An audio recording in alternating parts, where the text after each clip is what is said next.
Okay. We are live. Hello, everyone. Hey, what's up? Hello. That's good. Okay, let's first let's promote this. Let's do this. Let me Are we do doing the some needful promotion. now? Yeah.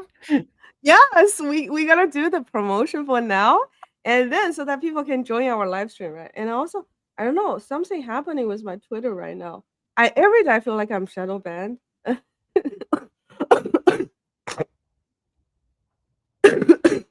Sorry. Hi guys. Today I'm with a special guest, and it's Luna, my good friend. And then, do you want to do like a self intro quickly? Hi, I'm Luna. I'm Mina's friend. That is my job. No, no, no. Tell people what you really do. Okay, come on. You are really good at like white hat hacking. You're really good at security. Tell everyone like what's your true expertise. Of course, Hello. being made That's as friend is one of the important jobs. But today, okay, go ahead. Hey, I'm Luna. I'm the co-founder of Zelic. I also used to like play a lot of CTFs, and me and my co-founder Jazzy founded this CTF team called Perfect Blue, and then that team became the number one team in the world. So that's kind of like my background. Then I did vulnerability research. So I hacked iPhones, and then me and Jazzy started Zelic. So that's my life story. Oh wow, that's a lot of information. So for your for your team achievement, like what was the ranking again for the CTF stuffs? Number one. We Okay, were okay, okay. Mm. Continue, oh yeah, continue.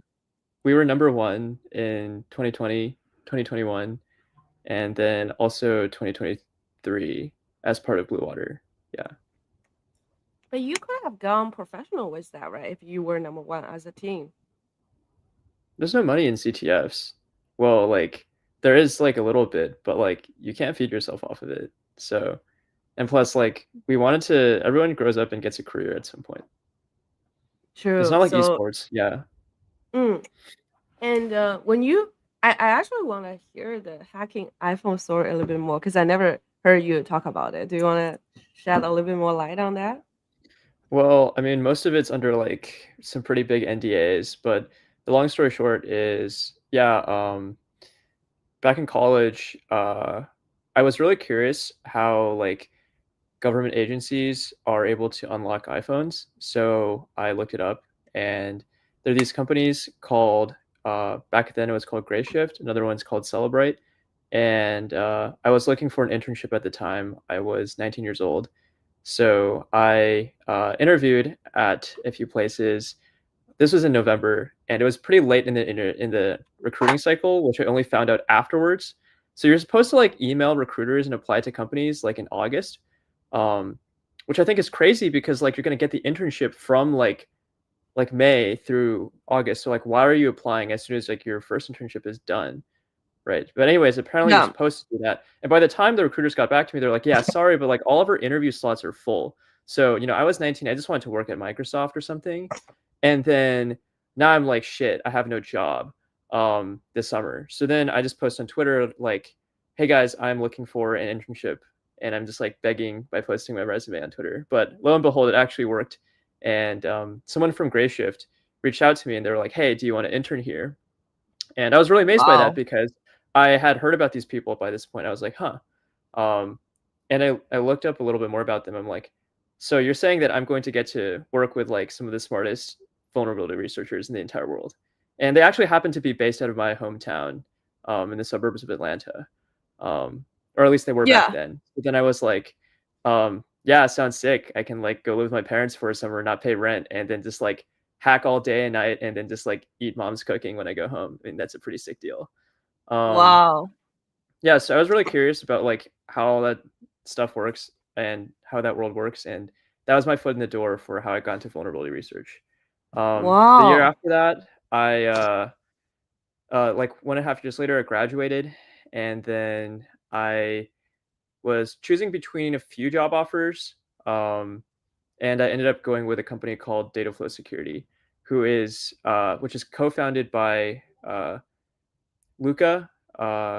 His Twitter username is Queryoriop, and he's like one of the legendary jailbreak people from all the way back in the day. And the pedigree of some of the people who work there is crazy. So I was very, very privileged to be able to work there full time. Ultimately, a few months into that job, Zoic got really successful, and we closed our first big contract, which was with Layer Zero, and that was the moment that I knew that it was time to quit my job. So yeah, I called Mm. my parents, I called my family, and I was like, hey, like, do you think this is like a crazy idea? And they're like, no, you should like follow your dreams. So thanks, mom. So yeah, Mm. that's kind of like my whole spiel. That's so great. Hello, I see some audience saying hello, hello, our audience. And Luna, thank you for sharing your story, right? I Are didn't we know your supposed to first like are we supposed to like tweet this or something? Like, what am I supposed to do? I've never done one of these.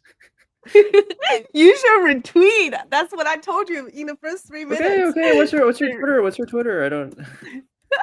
You should be already tagged. Okay, But hold on, hold anyways, on, hold on. I need to find this in my notifications. yeah, because I'm pretty sure I'm kind of shadow banned by Twitter, so I don't know what's going on with my like Twitter situation. Wait, are you shadow banned? Let me see. I can try to like log in on my alt and see if I can like find you in the search. If you're findable in the search, that means you're not shadow banned. So they just like deprioritizing my tweets or something like that. I don't think you're shadow banned. I think that wow, 31 views is really low. I wonder how that. Yeah, they might be like deboosting your tweets. Yeah. Yeah, that's Is kind there of any cooked. way we can? I know. I have been trying to figure out like how to reboost my tweets in a way, but I try to like reply to more of my friends, trying to like engage. But it's okay. I think maybe after several days it will be fine. I don't know what triggered that deboost though. Has it been like this for a while? For I think like 5 days, something like that. Oh, yeah. Is your Twitter account verified? Did you like pay for Twitter Premium? I did. Is this a live stream about Luna helping Mayna reboosting her Twitter? Okay, let's do it. I Yeah, thought the it's purpose of the paid. live stream is to be entertaining for our viewers. It's paid. It's paid. I paid for the monthly like blue checker for Twitter. Yeah. Yeah. It is entertaining. Anyways. And then I also let's see what else I tried. I tried to send more tweets. I also tried to follow like trendy topics. But I guess like I also tried to reach out to Twitter people, say, hey, you guys help me to check it, like am I shadow banned? And they say we never shadow ban people or debost people. That's what the official like Yeah, but that's like bullshit. I know. So I'm like, okay, there's no way I can figure out like right now. Let's just like wait a little bit. And people was like, oh, this sucks, but you like everybody kind of like experienced that period. Yeah. Let's go back to security. So when you when you say your I first of all, I didn't know your first like security audit was with Layer Zero, but that's No, it great. wasn't. It wasn't. That was our first big like contract. Contract. But how did you land it? So that's a funny story actually. So um a few weeks before that, this is in 2022. Mm. There was a bridge called Wormhole. I'm sure you've heard of it, and then it Yes. got hacked. This is Yeah. like the really big one. It was like 300 million or something like that. And Mm. I happened to be friends with Sam CZ's son. So uh, we heard about this and he just like, I texted like, I'm like, yo, are you looking at this? He's like, yeah, you want to hop on a Discord call? So we jumped on a Discord call and we're just like working on this over screen share and we're reverse engineering this exploit. And we eventually like figure out what's going on. So Sam like writes up a huge tweet thread. He gets dragged in the war room at some point. He ends up running a big tweet thread, basically explaining how it works. It was essentially, if I remember correctly, it was that it didn't verify a system account for something, and then because of that, you can specify like a fake system account in the program call, and then that's how they were able to hack Wormhole. So then Sam, credited us in the tweet, and then uh, Michelle from Sequoia, she actually was she was helping Layer Zero because they were looking for auditors, and she saw this thread and she was like, "Whoa, these two kids are like up and coming. You got to like talk to Luna and Jazzy." So they introduced us to Layer Zero, who I guess were quite impressed by us because they were very disappointed with all the auditors they had tried at that point. Mm-mm. And they just said, "Okay, we'll give them a shot," and then Wow. the rest is history. Yeah. Wow, Luna. Oh, this is such a underdog story. Sorry, I'm really sick. But Luna, if seriously saying like what's your edge and Jesse's edge in terms of white hat hacking or helping people to audit? Is it because you guys are just better at like smart contract auditing and as well as all the like backend system auditing? Or is it because like you guys have a better sense of like where to look for the bugs or you guys just smarter? Like like what's your honest opinion on this? Yeah, I mean, like, I think a Mm, lot of our success comes from the fact that, like, well, here's an example. Like at Zelic, we don't really hire people. We generally don't, or very rarely hire people from like within crypto. Pretty much all the mm, people we hire are people that we personally know, or someone who already works at Zelic has known for several years. And the reason for that is because we hire people for like being good at security in general. We hire people who have like a vulnerability research background, people who have like a really long track record in like Web2 bug bounty. And the reason for that is for a really long time, Web3 security was just kind of like not very good. So we found that it was much more effective to take people who are like extremely good at security from like really hard targets like iOS, Android, Linux kernel, Windows, or like Chrome or Safari, and then take those people and have them do like Web3 audits and teach them like blockchain. It was easier to do that than to teach blockchain people how to be good at security. And I think that's one of the reasons that we were so good at the start. We were just far ahead of everyone else, in my opinion. Is that mm, like we were one of the few teams in the space that actually had like actual experience building outside of Web3 and hacking stuff outside of Web3. mm. And then I think it's I the same think reason that a lot of teams like mm, today that come out of like trading firms, they're so strong at engineering because those companies have extremely rigorous engineering practices and cultures. Oh my God, is that a cat? yes. He's just like very, very needy in terms of attention. But um but right now there are so many like different auditing firms. And then I think a lot of users, right, when they go to a DeFi protocol or they go to any kind of protocol, they will rely on those like smart contract audit report. But we all know, say first of all, different companies they have different methodology of like conducting auditing report, right? So getting a stamp from like different auditing firms doesn't necessarily mean this protocol is 100% safe. And then I mean, as a user, like, what's your recommendation of say, oh, how do we distinguish whether Luna,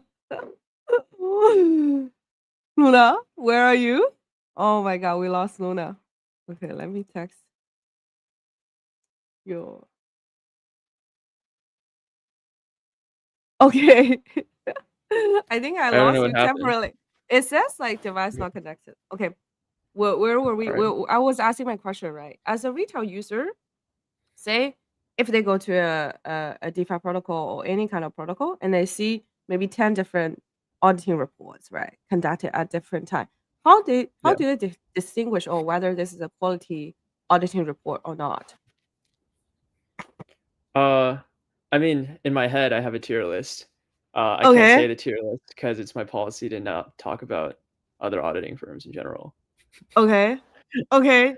Uh, So so I assume Zalek is on tier one, tier one. yeah, I And think we're S. how many tiers are there in your mind? I mean, I think there's like top tier, there's like good, and then everything else is just like bad. Bad. Can you give like our general reasons why they're bad? Yeah, I mean, they miss bugs. And worst of all, they miss bugs that are simple and should not be missed. Like access control, input validation, these are the bugs that people shouldn't miss. I think that like firms whose performance has been historically worse than like AI tools is generally just like in my like kind of like in my like pretty bad list. Yeah, so in And summary, I think there's three tiers. I think there's like like top tier, there's like okay, and then there's like not good at all. Is there anywhere users can find those tiers? I know you cannot share, but I'm pretty sure there will be some people already share. Like, is there any forum or specific like groups that users can join to learn more about like security auditing standard practices? Um, there's this like Telegram group chat that's pretty popular called ETH Security, and I think like a lot of or most of like the crypto like security industry, most of the people who work in crypto security are in there. But But me it's as also a like a really big group chat, so it's kind of noisy. Yeah, me as a normal person, can I join? yeah, you can join it. I mean, it's a public group chat. Okay, sure. Like when you have a chance, please share. Because I remember like when I was building my last company, and there was a time like my last company, there's some like security issue. We really want to figure it out, and I start to reach out to people, and almost like within like 3 or 5 minutes, and then like we got the contact with like CO 911, and then they start Hmm. to help us with that like security issue. So generally Hmm. speaking, I think like for all the security experts or like really really good like what hackers in the space, they are really really super responsible, and they will respond to all your like I guess like questions very very quickly. So it's not like what people think, oh they are far from reaching. Actually it's the quite the opposite. Like whenever something big happens, that they will always be the first one to be the firefighter and to help you as much as possible. I I want to talk a little bit about like what happened. I guess like last week or 2 weeks ago, Balancer got hacked again. I know Luna, you told me like you weren't the one who like directly handled the war room situation, but can you share a little bit more of your thoughts on this exploit? I mean, they have been like hacked for what 5 times now. Yeah. First of all, maybe give us a debrief of like what how Zalek was engaged during that hack. I mean, we are the security provider for a very large number of protocols, chains, and foundations at this point. So, Mm, as you can imagine, there were quite a few of our clients who were indirectly affected. And what I mean by that is that they have a fork of Balancer that wasn't like affected in the hack, but they want to know, are we affected? Do we need to upgrade? Do we need to pause? And if so, like what are the steps that we need to take to like secure our TVL? So I think for the first 24 to 48 hours, we were just heads down grinding, reviewing the code for all of our clients that might be affected, that are like forks of Balancer or forks of Curve, um, to check whether they're affected or not. Luckily, I'm pretty sure that if anyone's affected, nothing bad happened, which is very good. so was Balancer one of your clients or not really? Just like all the other people who No, were no, no, we using didn't the audit bot. Balancer. Yeah. Ah, Balancer was audited by Trail of Bits. Yeah, but then according to Trail of Bits' statement, if you check their audit report, they actually like identified like a few like rounding like inconsistencies in the original report. Um, so whether like who like whether uh like the way like how to interpret this is still like not 100% clear. What is clear is that it was like a loss of precision issue. mm.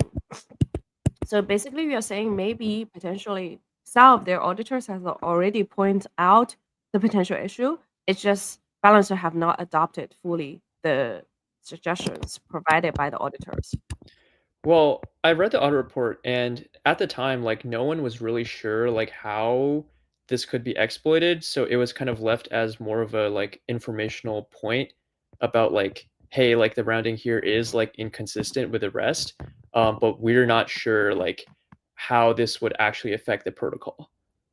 And then till today, like, I mean, I haven't followed up closely, but I don't think anyone else have given more details on like why it's being exploded or like what's the after plan. Do you know more insights on this? I mean, uh,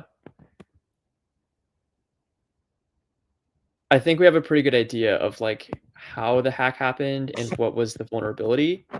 I don't know exactly what the remediation is going to be because that's probably like something that the balancer team is working on with SEAL 911 and law enforcement and so on.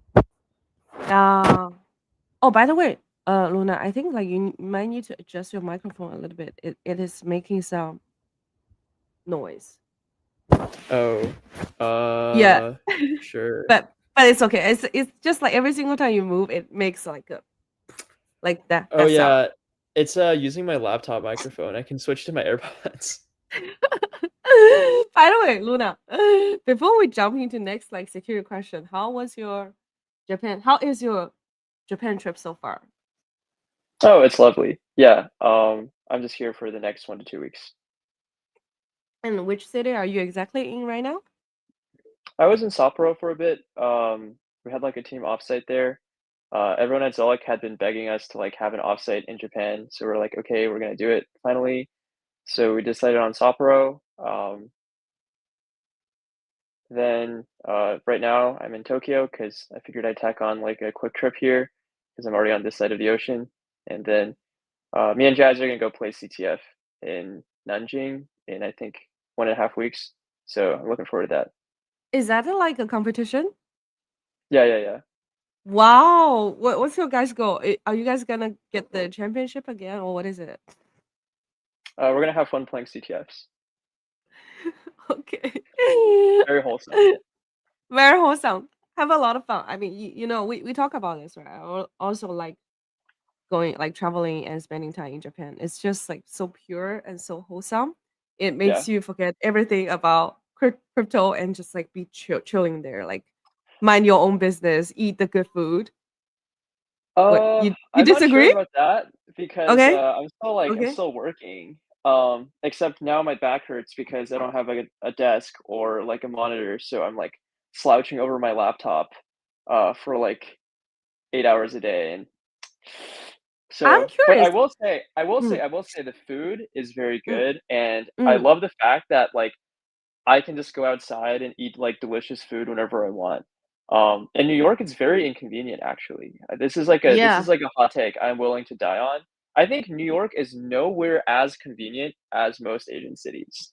And the reason for that is that like um if you want like good food in New York after like 10 p.m., you're not gonna really find it.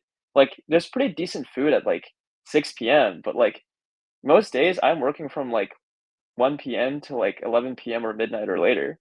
And then if it's like 1 AM, I'm trying to eat something, it's not gonna happen. Or even if it's 10 PM, it's probably not gonna happen in a lot of places. I agree. I agree. I 100% agree. I think I've said this many times during my live stream, during my on my Twitter. I'm like, the live quality that you can get in New York versus Asia, paying the same Yeah, yeah, amount yeah. is so different. No, no, Like no, in no, New no, York, like, not even paying the same I mean, that's impossible because the cost of living, the currency exchange, the economy, whatever. I mean, like, even if you're making, like, the median even if you had, like, you can get a better quality of life for less. It's, like, crazy. yeah, I know. So I definitely recommend some everybody to travel in Asia if like you have been living your life in North America for your whole life. And I remember there was one day I replied to one of the famous people's tweet because that person was saying he cannot stay in New York City 365 days. He will like split time. And I was like, yeah, I usually split my time between New York and Asia, like 60-40. So 60% in New York and 40 in Asia. And there was this mad guy, he was like, "Shame on you!" Like da da da. I'm like, what did I do? It's literally like crazy. But the reason why I say like you should try to travel to Asia cities or countries is because it really give you a more diversified perspective of life, and you will get to know like the power of like money, like the spending power is completely different in Asia with the better quality of service and food. Okay. Yes, I mean, I agree 100%. I feel like this is just an obvious conclusion. Like, you go to any like major Asian city, and you're gonna be like, "Wow, like the streets are clean. Like people like don't like litter. Trains run on time. Food is good and like affordable." Like, I mean, I think that if you have like a good income in these countries, I think you can have like a very good quality of life. Mm, Of course, I think like we have like the privilege of being, tourists. I know that, for example, like overworking is very common in Asian countries, and we have the luxury of like not having to work at a local company, right? Because we work like remotely either for our own company or for like an American company. True. I mean, at the end of the day, you need to think about like how you make your life the best, right? And then you will have the luxury or the mindset to think about how you improve the life for others. So I would always say like if you have an opportunity, like always arbitrage a bit. but Yeah. but I mean, uh, may I guess like just a quick like side question before I get into the AI agent security, which I think a lot of people are very curious. By the way, you said a lot of people are at your company are excited about this like company offsite. Like what's the composition of your company? You said you mainly hire people from Web2 experts who have experience in terms of like security, vulnerability testing. Like what's there like are they all coming from North America? Are they all like around the world? Like is it hard to gather them all together for this like company offsite? Yeah, we're very distributed. We hire people all across the world. I think our policy is that we just look for the best talent, period, and we hire them as long as there's no like legal problem with it. Yeah. And then I assume a lot of people want to work for you, work for Zalek, because you guys are the S tier, the best auditing firm in the space. Like, what's the best way to capture your attention and get hired? Say they don't know you at all. I don't know, win pwn.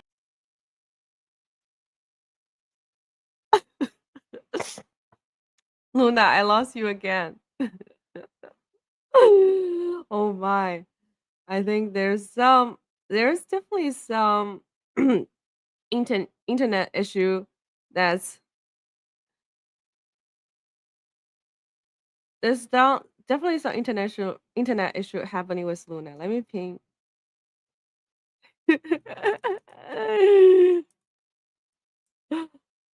Okay. What happened?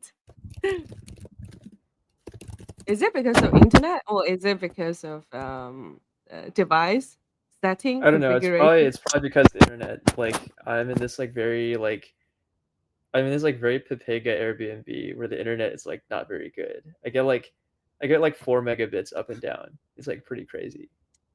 I mean, you are not giving us a lot of confidence.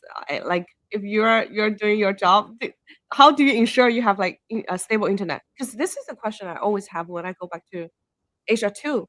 Like, it's hard, especially if you go back to China, right? Then you need to deal with VPN all the time, and I always get very very mad. Like I always want to flip the table. I'm like, what's going on? I need to get on this call as soon as possible. So actually, I was trying like Google Fi. I think Google Fi is okay for like a couple countries if you set up like the hotspot. Yeah. Google Okay. Fi is very good. I like Google Fi. Anyways, let's cross our fingers that like for the remaining of this live stream, Luna will be good. But I do think Luna, you are very very good at like live streaming. I definitely recommend you to try out more. And before you even told me you were a streamer. Come on, right? Yeah, I mean I used to be a streamer. I like streaming. It's fun. Yeah, people you are very genuine. You talk about the things that you really really have passion with and then you share. This is like the most fundamental best quality for being a streamer. So I definitely would love to do more streaming with Luna together. I And I think will try to you can sum it up quite nicely as you're very autistic. what why? What no, what do you mean? What do you mean? You are very genuine. You love talking about things you're passionate about. I forgot the third one. I mean, like this is like isn't it just like good being like kind of autistic? It's like just little good at tidbits. sharing. I said good at sharing, right? Oh, Talk have you heard autistic people talk about their fucking special interests? Like they love sharing, bro.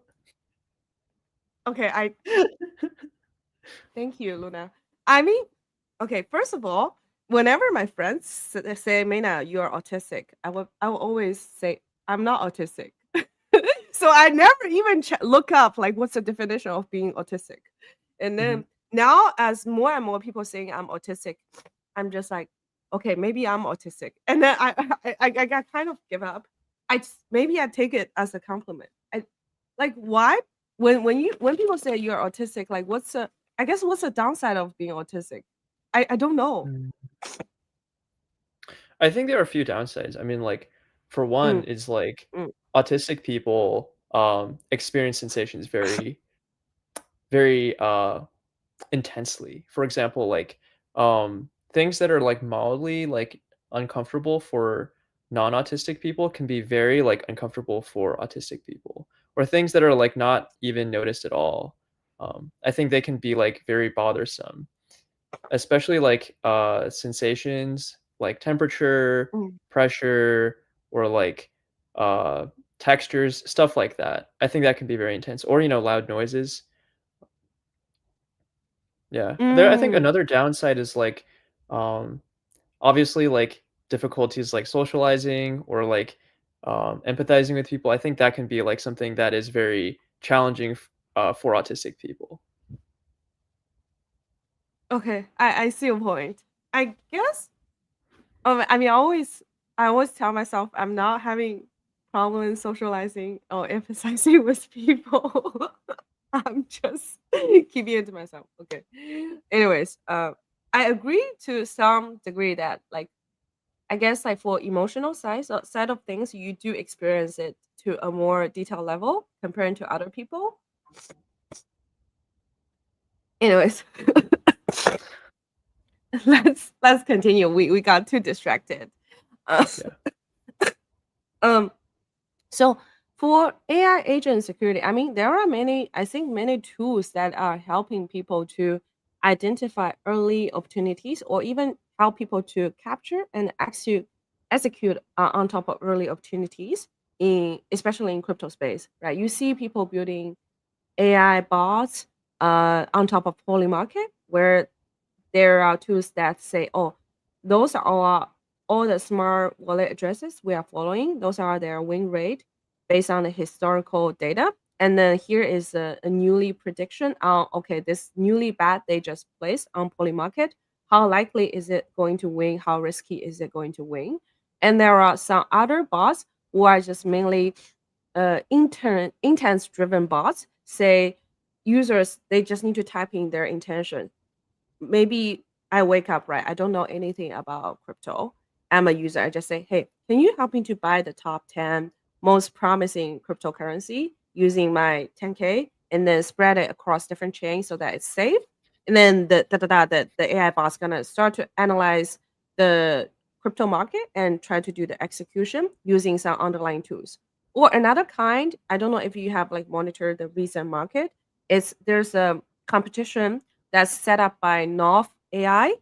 Basically, they compete. They build like AI trading bot using 6 to 7 different AI models that include Grok, ChatGPT, DeepSeek, Quinn. It's all the most trending like AI bots or agent right now. And then they have show you the real time like I guess the trading competition. I can let me pull it up quickly so that you know what exactly I'm talking about.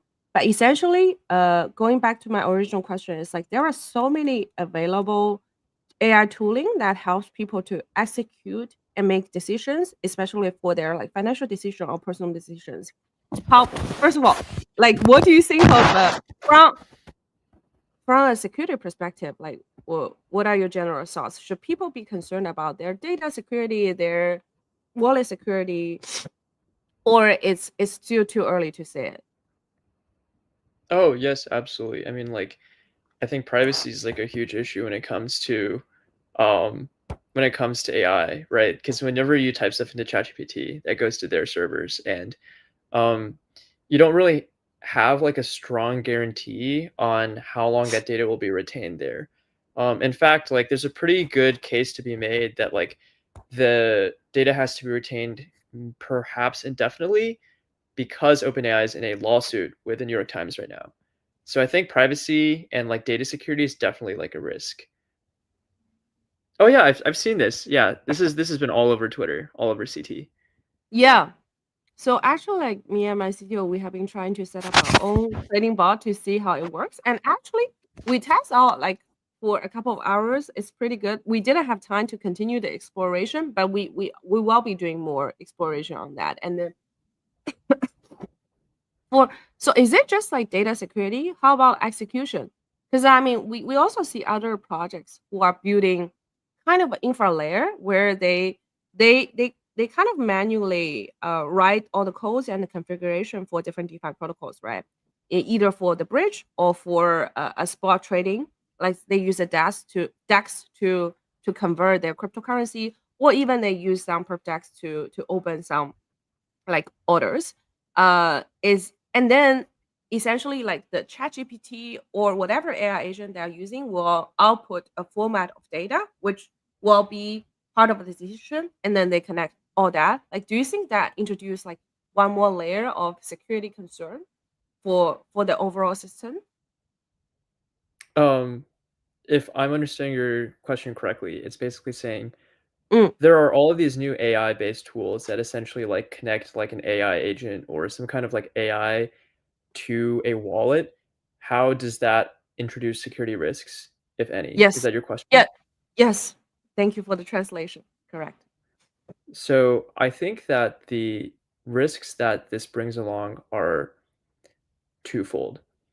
The first is like obviously anything that, has access to funds might lose those funds. Whether that is like through a private key being exposed, like or just like actually I'm not exactly sure how most of these AI products like integrate into a wallet. I think the way that I've seen is like you just like put money into like the AI and then it like does trades for you. So obviously like how are your keys like stored? Like how does this happen on chain? Because like all that really matters is like where are the keys and like what happens on chain? How does it work? Right. Mm, mm, If there's smart mm, contracts, there could be risks in that smart contract.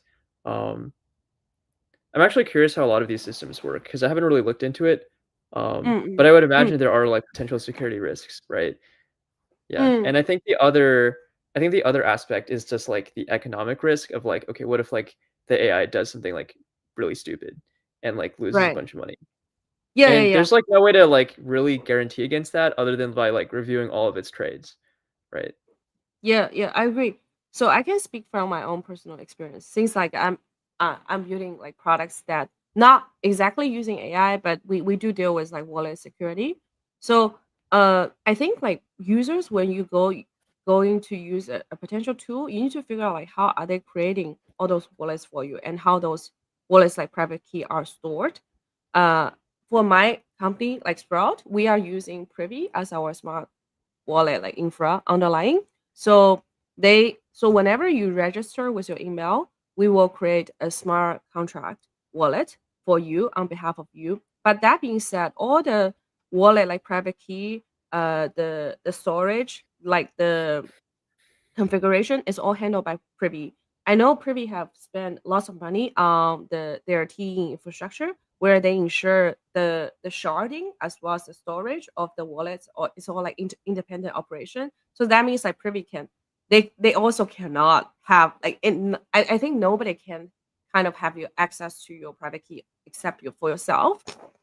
Okay, I see Luna smiling. But anyways, I'm but always smiling. with that being said, I think like it's definitely a no-no if like your AI tooling is just like generating like the wallets by themselves without giving you much more transparency on how those wallets are generated. And then on the other side, for the execution part, you should also understand like what specific smart contract function they are calling to move those assets. Because from our side, it's more like, oh, we have this function called server wallet, and then it's essentially the smart wallet is giving special permission to the smart contract that Sprout has, but it's a limited permission where say, oh, the money can only move to those like protocols or can only move in those specific ways. You have limitations on the actions, and then you act on behalf of the users. But for the economic loss, I think this is more of a mathematics or logical question, right? So you set a couple of rules, you code, and then you make sure, okay, there's no edge cases. And then before the AI agent is making even any decisions, it need to check all those different rules as well as the mathematic functions, go through everything, make sure, oh, it's not wronging you, and then action upon you. I my personal opinion is like I still wouldn't trust the AI agent to make decisions on user funds fully at the current point, even though it's developing at a very fast pace every single day. But I generally think like there are it's the all the tooling available or the underlying infrastructure is not very stable. On the other side, I there are some simple problems that we still haven't like figured out quite. I don't know how Luna you think about it. I want to hear your thoughts, right? For example, if I want to deal with a bridging solution, right? Then I don't know if any vendors are have write those comprehensive SDK. But as Sprout said, it's like we need to first like write scripts or functions to see, oh, check whether all those like cross-chain actions like are are are confirmed on chain or not, like across different chains, right? And then the timing for the bridging is also dependent on the bridge, also depending on the construction of the network. So with that being said, like if you automate all the operations, you need to write like a lot of edge cases to handle both on chain and off chain the data written into the database. So that's why I say like I wanted to wait a little bit more longer for the infrastructure to become a bit more mature. So then I say, okay, I will automate everything like hands off, right? With like the minimized like manual input. Like, what are your thoughts on that? Okay, so that For was a like lot to take for in. automating, yeah, that's a lot to unpack. But my main question is like to automate, I guess like especially for the crypto actions, right? No matter converting the tokens into different assets or do like cross chain bridging, do you think like it can be fully automated right now? Define automated. Automated means like you just write a script and you say, "Oh, I have this cron job. I will run this like daily or every single hour," and then I'm just like happy. Okay, it just like goes through. So for all my assets like transformation, assets conversion, or bridging, I purely just rely on this automated system. I mean, I think like it depends on the quality of the SDKs, like you said. Mm. If you have like immutable smart contracts on chain, like yeah, like I think it's pretty stable, so then it's automatable.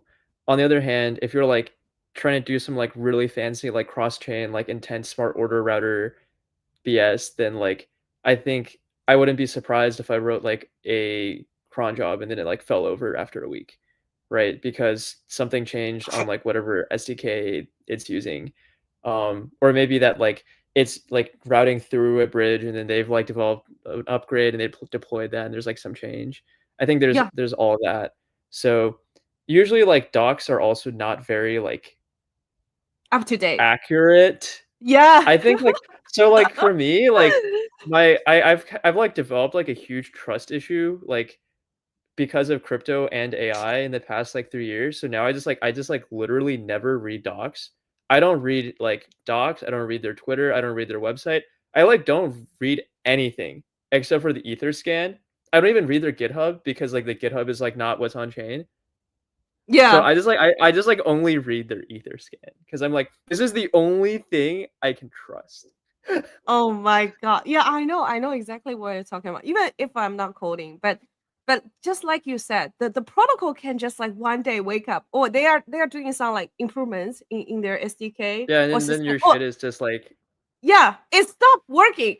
And then they don't even fucking bother to ping you in the Slack or in Telegram and tell you, hey, yeah, we yeah, changed yeah, this, yeah. we It's upgraded. crazy. Yeah, we run like a few validator nodes at Zolik, and it's just like sometimes they're just like, "Oh yeah, guys, we halted the chain last night by accident. Everyone needs to like upgrade to this hard fork like now." It's like very decentralized. They have like the You entire validator set in like a Discord group chat. It's like very decentralized. Yeah, yeah, I get your point. So Yeah. I think a lot of times when my users come to my Discord channel, right? They ask me, "Hey, Mina, did you have the cron set up? Is this 100% automated?" I'm sorry, it's not 100% automated, but it's not dependent on us. It's dependent on our DeFi, like the underlying DeFi protocols. Yeah, Now yeah, we yeah, yeah. integrate like 10 different DeFi protocols. On any single day, they could change their smart contract or they can change their setting on their SDK, and we will not Yeah. know. Okay, they very likely they will not alert us in advance. Very very likely. And then we gonna figure out, okay, our cron job failed. What's going on? And then we will go check. And then Yeah, it we will have to take us. play like a we have to like play like a fucking murder mystery to see like why is my shit broken? Like why is my Yeah, automation broken? I have to like go yeah, in here like a detective and I'm like, okay, like which of these fucking services changed? I'm like, okay. Like yeah, we for example, we have to automatically, like we have some stuff that's like streaming to us. For example, like some validator rewards, we want to automatically sell them, but then like mm, we get them on like some Cosmos chain, and then now we have to like, okay, where do we sell that? Okay, like Osmosis. Okay, but it's Cosmos, so we have to like first get it to Osmosis, so we have to IBC it there, and then we have to like, okay, well, what pool are we going to use on Osmosis, right? yes, And then we're like, okay, now we have this token. Okay, now how do we get this token into like fiat? So like now let's say now we have ETH. Okay, where do we put the ETH? Right? yeah, How do I get USDC out of this? Okay, now we need a route between ETH and USDC. And now I have USDC on like Noble. And now I need to find a way to get either like the ETH, either I need to get the ETH back to like, mainnet and then do a swap there, or I need to like do a swap between ETH and USDC on, I don't know, on like Noble or something, and then get the yeah, Noble USDC back to like Circle. So it's like this whole thing. yeah. And like, No, and then like every part of this, there's like many different transactions, like any one of them could break. And it's like, yeah, and you cannot write dependency like that. But people, yeah, it's like I it's think, very unstable. Yeah. yeah, and but I think normal people, normal user in the space, if they don't code, if they never deal with like smart contract, they will not know what you're talking about. They will be like, They just it's just assume a like, swap. bro, just bro, just Yeah, like just swap it, bro. I'm like, yeah. I'm what? like, what are you They're talking like, what do you about? mean? We are Like define swap, define swap. Like you, which one? This thing's like yeah. five fucking things, man. Like I have to like first like bridge from here to here, and then like swap there, and then it's like it's like it goes like fucking in circles and sideways. It's like this whole fucking thing. I know. Okay, I feel you. I 100%. So here, like, just to explain to our audience, right? It's not like we are being super panicking about this. It's really the underlying smart contract, the APIs are not stable. Sometimes you get RPC limited, right? Because we are dealing with a lot of users. And then you need to get the balance across different chains. And then one day you're like, the cron job failed, and we're like, okay, we are limited. Oh my. Every day I wake up, there's like a different problem we're dealing with. But I guess like what we want to say is more like, please be a little bit more understanding, because it's not just dependent on Sprout or on Zalek. It's actually dependent on like many, many different companies. And the reason why we're being super cautious of like not fully automating it is actually for the smooth running of the company, for the security of the funds, not for anything else. Like this sounds a little bit counterintuitive, but this is really due to the limitation of like the dependence on other SDKs. Anyways, okay. Yeah, I In- mean, if all the dependencies were always stable all the time and their behavior was reliable, mm, then we wouldn't need to have human in the loop in a lot of processes. But I would be lying if I said that there's no processes inside of Zelic that are just like someone is going to go like send a transaction, or like someone is going to like move data from A to B. Like it's like really not ideal, but at the same time, like mm. if the inputs are not reliable, then you kind of have to have someone just like babysit it, which is like really lame. I shouldn't have to treat like our like back office like it's a few like perps position. True. Yeah. I mean, I guess like going forward, I know now, right now, you guys get so much business, like for auditing, you can't even like go through everything. Like what are the most like common mistakes, or what are the things that you guys will spend most on right now? And then going forward as the industry mature, right? Where do you think like all the smart contract auditing or the auditing service will be like helping them to avoid the pitfalls that they may potentially encounter? So the question is like, where do we focus like most of our time in the audit, and then like how is Right the now. auditing like industry going to evolve, right? Yes. Mm. Yeah.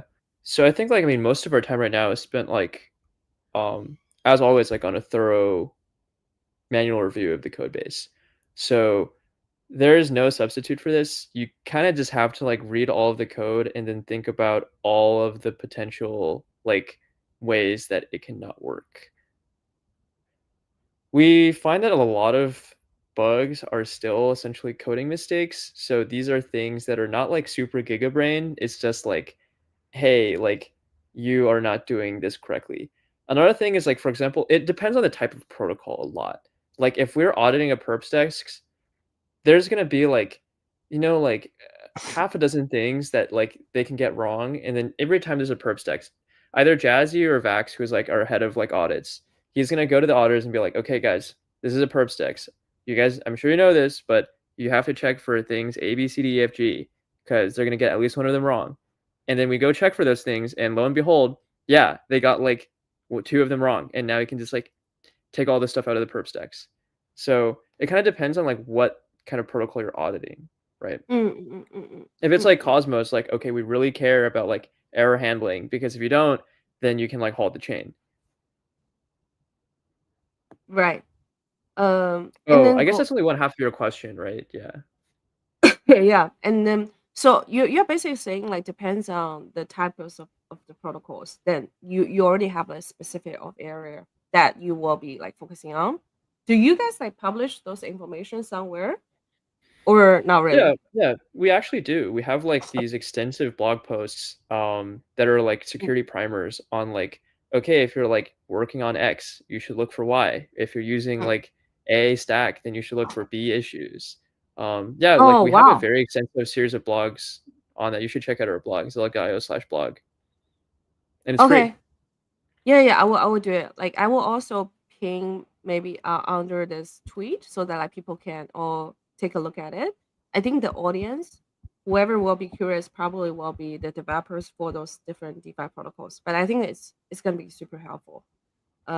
Then Yeah. and then please second half, like how do you think like the auditing industry evolve, or how do you think like you guys gonna be focusing on the areas when you build out that more?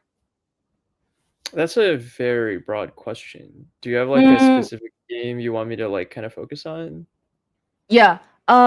I would say like let's say for AI agents, right? There are so many people are building like AI agent to AI agent. Like, what do you think? Like, what will be the potential like most important area that you guys will be tracking for the AI agents when you audit those Uh, AI agents? so okay, the thing about AI agents is there's usually like two or three pieces that are really security critical. Most of these Mm, things are built using something like Privy, which I'm an angel investor of Privy. Okay, just had to get the plug in there. I love Henry. He's like a super awesome founder. Um, yeah. So for AI agents, the three main things is like, okay, how do they custody the crypto and like where are the keys and how do they use the keys? So that's basically like, are you using Privy correctly?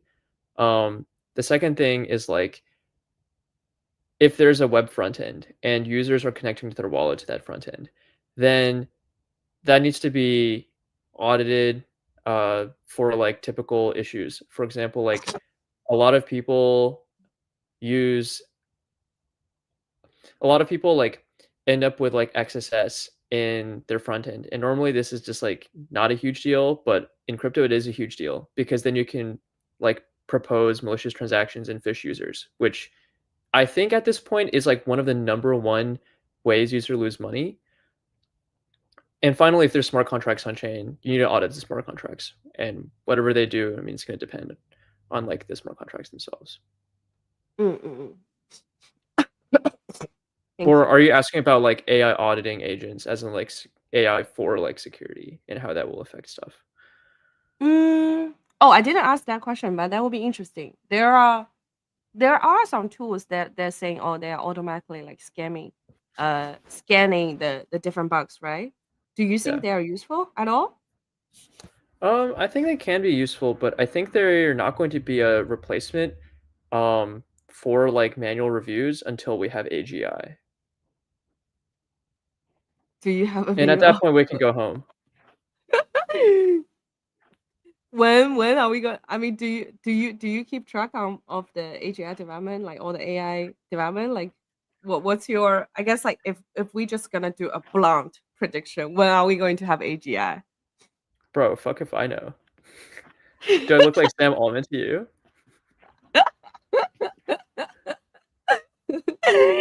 No. We're just chit chatting, Luna. Come on.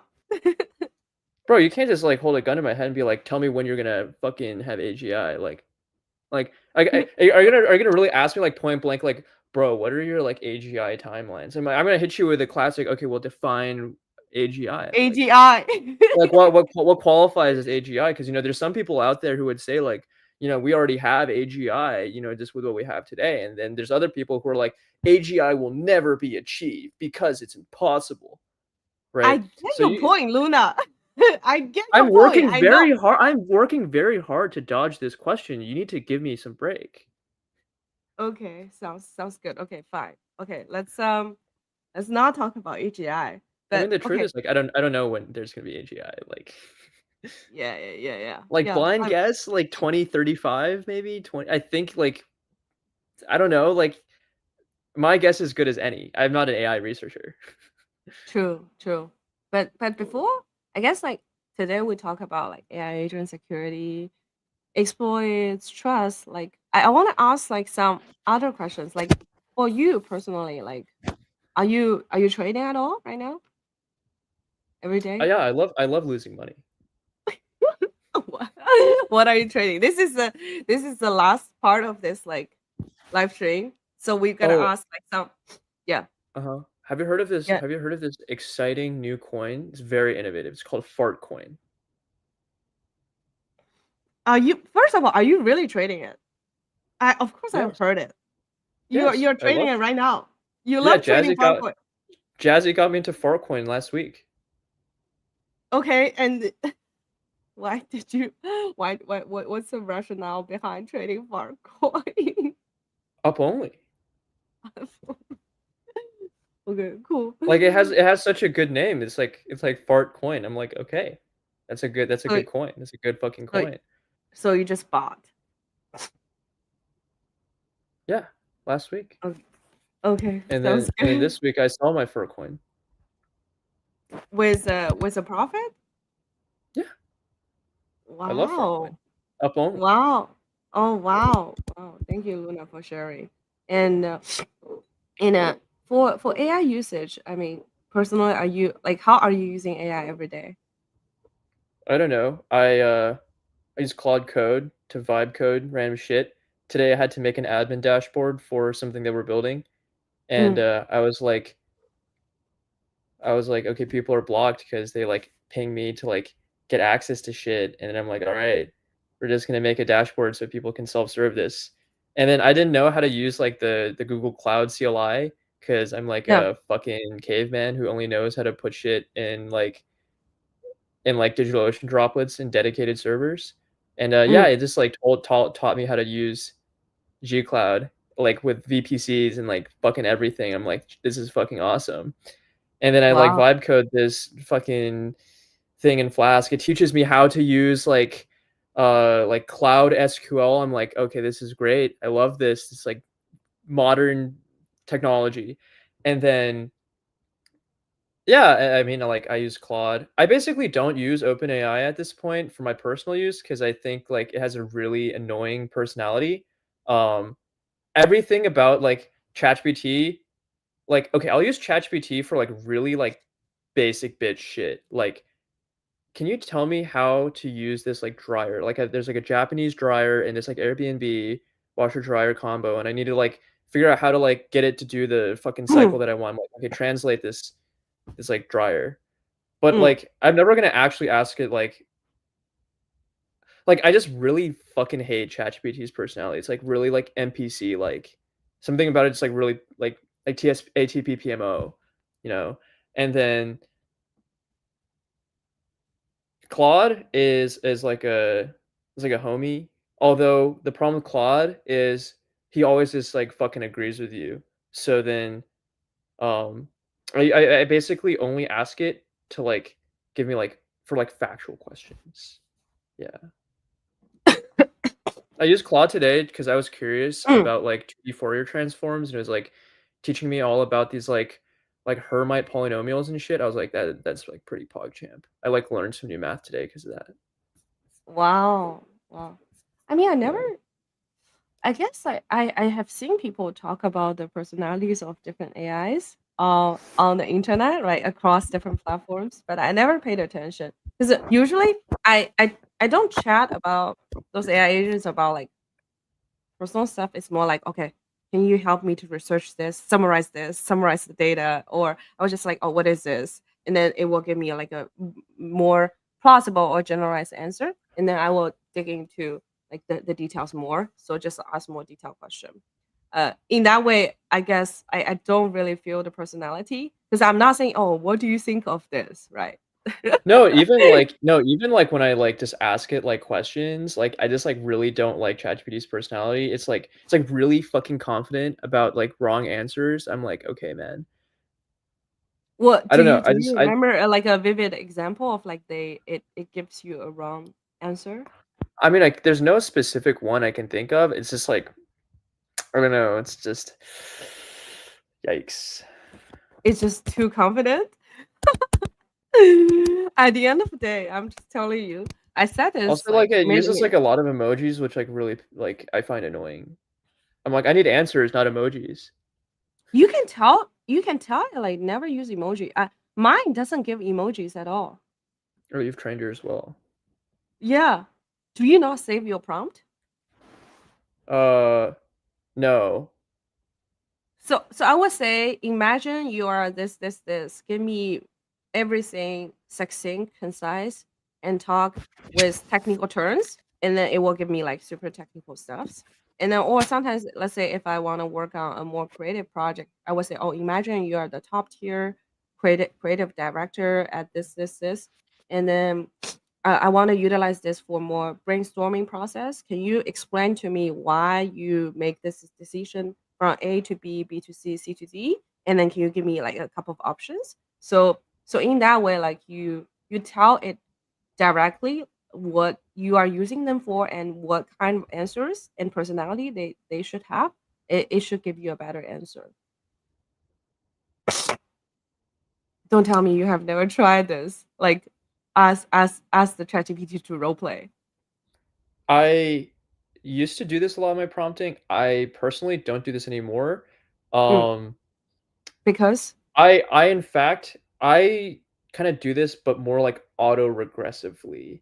I find mm, that my personality is so overwhelming in the way that I type and speak that within like one or two conversation turns in Claude, it's already like starting to talk like me. Like, r- um, really? yeah, like for example, Kaushik is someone who works at Zelig, and we were shooting this shit one day, and I had a screenshot of my chat with my Claude, and then he was like, "Your Claude types in lowercase," and I'm like, "Yeah, of course. He always types in lowercase." He's like, "How?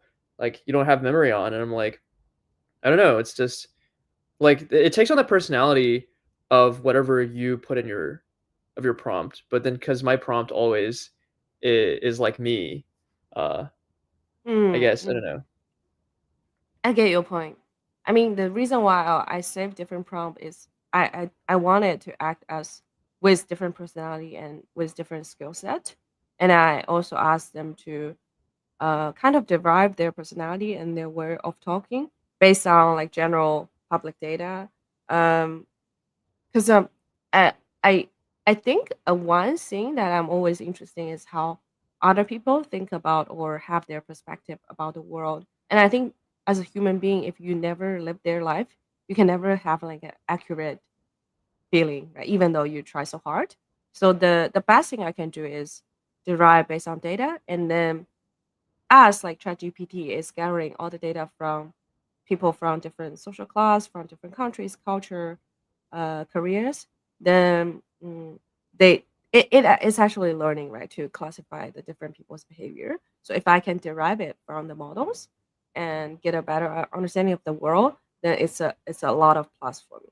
So that's why like I'm doing the role playing I asking it to intentionally doing the role playing, and I will do the cross checking across different AI models too. That is a very advanced LLM use. I must say, Oh, maybe I am not using LLMs to their full potential. I think I'm still like an entry level user. But Luna, you remember there was one day I was chatting with you on the street, right? I was telling you, oh, like a lot of people say, oh, some of my friends they're gonna say, oh, you behave like an AI, which you said some of your friends also say the same thing to you, right? Which I yes, I feel bad, but on the other side, I'm like, oh, I start to question. So what's truly the difference between human being and AI, right? Then I'm like, okay, let me do a little bit more research. If people are saying, oh, you behave like AI, is it because like every morning or every day I prefer more a scheduled life? I know what I like, so I just do A, B, C, D, E, or is there something else that they feel like, oh, you are more like AI? Um, but I think this is a more like longer topic, and then uh, I think I would really like to do more like live stream with you, Luna, and then maybe you can vibe code something or try to set up some small tooling so that like users can also utilize those small tooling. Because to be honest, like back to our original question, we were saying, oh, both of us are very autistic. But at the end of the day, like Luna and I, we are What? all. I am completely normal. I don't know what you're talking about. I'm Remember the completely beginning of the live stream? If you are a good friend of mine, you are like the at least 20%, 30% autistic. Come on. I'm completely normal. I do not know what Okay. you're talking about. Yeah, Luna is completely normal. Being as the top S tier white hat hacker in the space, plays CTF with his co-founder all the time. But but I'm normal. yes, we are all. I think no, no, no. I think this is one thing I heard from one of my friend, and I think this is so good. It's like everyone in this world is crazy. All you need to do is find the person that's as crazy as you do at the same frequency level. So Yeah. yeah. So I think that that's how we should view it, right? Because maybe like to some people, they're gonna view us as, oh, they are very crazy, they are very autistic, but that's fine. We find our friend groups and then we vibe, we do interesting things together. That's all it matters. And so I never just get discouraged by people saying, oh, Mina, you're an AI, or they will say, Mina, you're too autistic. I'm like, yes, I am who I am. Come on, dude. That is such a mature and healthy, like, attitude. I love that for you. Okay. You Yeah. have that attitude too, Luna. But I mean, before we end this live stream, I am so grateful of like you answering all those like my basic questions about security. I think the audience really want to hack into your brain, and then a lot of audience I know they are also very curious about like what a white hat hacker does every day because people always treat you guys as like a very mysterious group of the industry because you guys are doing great things. You guys are helping people, right? And then people also associate hacking with some like dark side of the society. So you being public and going on live stream with us, telling us all those like tricks is really really good. Like anything else you want to share, Luna, before we go offline? Stay warm and stay safe out there. Yeah. At least one important takeaway. Come on, come on, come on. I'm just trying to take more information out of you.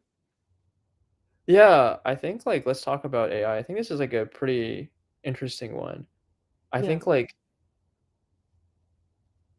I think a lot of people are gonna get, like, cooked. Like, their brain is gonna get fried by, like, AI. You have to be, like, really careful.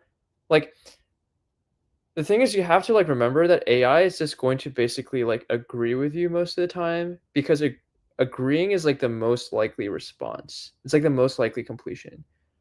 Um, like, if you have, like, some kind of, like, crazy part of your brain, AI is only going to amplify that. So, you have to, like, really remember to stay grounded, I guess, is my kind of advice. And I hope Yeah, people, like, follow that. Yeah. I agree with you. I mean, I was checking some statistics of like people committing suicide and going like mentally unstable.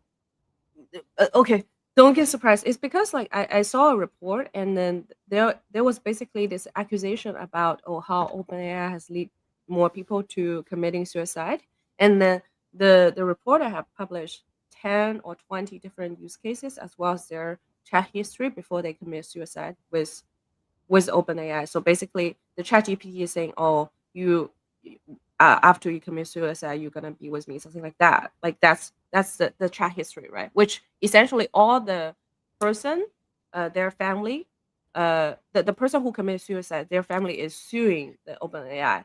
But then people are comparing the statistics, saying, "Oh, actually, like the percentage of the people who committed suicide is versus every year versus the percentage of people commit suicide like over the chat GPT, like that percentage is lower. So people are just like arguing basis on like the percentage difference and saying, oh, people have mental problem is normal, right? That the statistics is not going up because of people have AI.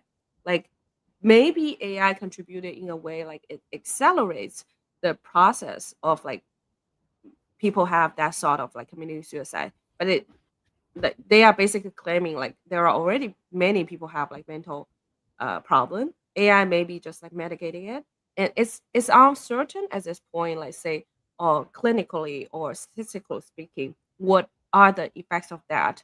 But more, I guess, objectively speaking, what you just said is 100% correct, right? AI agrees with you all the time, and it wouldn't behave like a more objective judge because they want to increase the user retention and usage. And human being psychology works only when they are being feeling heard and agreed upon. So it's more profitable for all those AI agents and the model developers to fine tune their model so that like it has statistically it agrees with you more than it disagrees with you. Yeah. So do spend a lot of time with your friends, your loved one, and family, and just go out. Take a look at the Touch flowers. grass. Touch some Yeah, yeah, fucking yeah, grass. yeah, yeah, yeah, yeah. I really feel that. Like, and then it's also dangerous, like to start like literally like using the chatting function with AI. This is what they found in statistics. Of course, it has some high correlation, but basically they say if you are starting to use the voice chatting function with AI, that just means shows you have developed a higher codependency or higher emotional connection with AI. So maybe that's the time when you're gonna feel a little bit alert. Yeah, I never used the voice feature. I think that shit's cooked. I would never Mm. use the voice chat in a with an AI app. Like something about it just like really gives me like uncanny valley. Like I just can't do it. I actually used it once because I just hate typing. I sometimes when my nails No, no, go no, no. really, really long. I will use the voice dictation to like okay, I'm like a fucking crazy person. People like see me talking to my phone because like it's faster than typing. And like Yeah, Apple's like speech to text has gotten like pretty good. yeah. Um I'll just be like a fucking crazy person like waiting for my train in New York. Like just like talking to my phone, I'm like, okay, guys, we have to like redesign this like login flow. This is not going to work. Like this is like there's too much friction in onboarding. And I'm just like talking to my phone and like this is like going in like a work chat Mm. or like I don't know. I would use that with like ChatGPT or Claude or whatever, but I would like never like use the feature where like talks back at me. I'm like you, like that's kind of not very I good. I tried once. You know why?